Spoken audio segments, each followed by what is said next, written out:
Hey guys, Hector Rodriguez. I want to speak real quick about if you're losing in trading, don't quit because you're almost profitable. Here's the thing, we get so blindsided by the statistic. You don't hear anything better than the 90% of traders fail. But here's the stat that they don't talk about. Most of the people that fail, they just quit, okay? They quit after a year, after 2 years, after 3 years. That's where that stat comes from. But if you don't quit, you are the odds are a lot more in your favor to get in that top 10%, right? Profitability. So if you're losing, it's important to understand that you know exactly why you're losing. And if you can, it's not even what do you have to do to start making money, it's what do you need to remove. Okay, so just by removing the one or two things, for a lot of people, profitability is literally removing one or two bad habits. And that is, it's probably revenge trading. So when you take your first loss, your stop limit is hit, you get back in. The second is over leveraging. We tend to over leverage on the second trade for some reason because we want to make that loss back and some. And now we're down 3 times as much. And now we're in this psychological, emotional hole. And then we quit. And that's how you fall into that 90%. So most traders that are even break-even traders, slightly break-even, they are on the verge of profitability. You just have to remove a few things.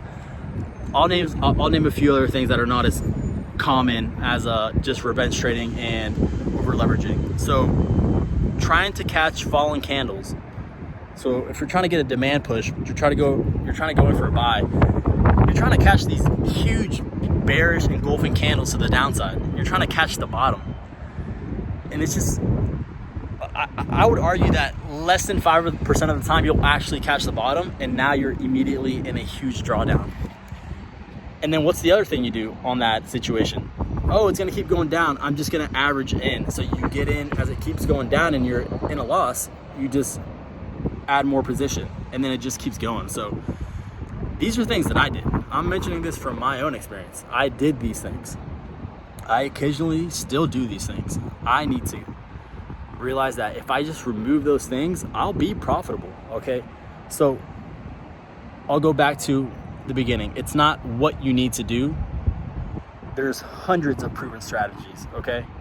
Maybe not hundreds.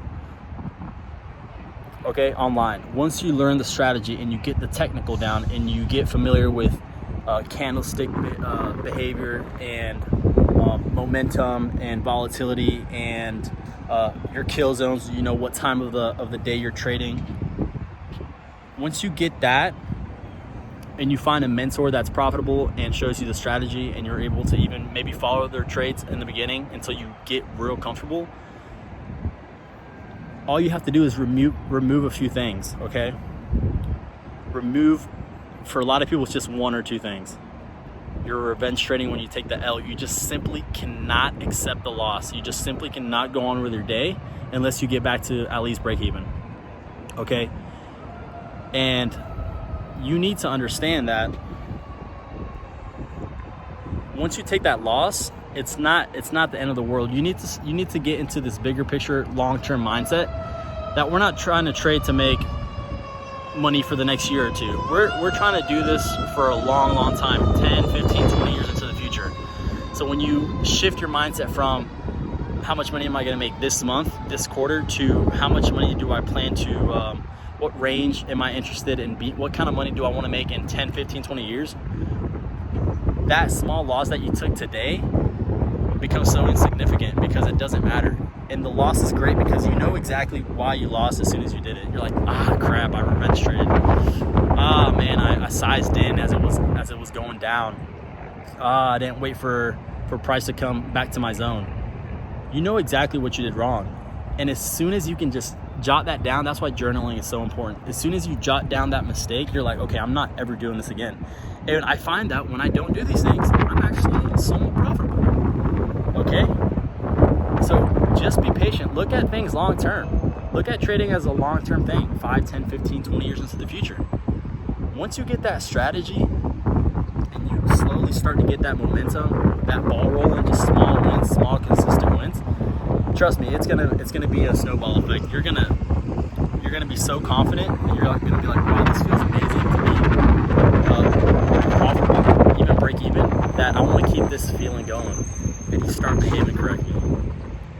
Okay, so yeah, it's very important that you take away that one or two things, because that I guarantee for 90+% of traders that are not profitable or consistent or even break even, if they remove that one or two things, they will be profitable.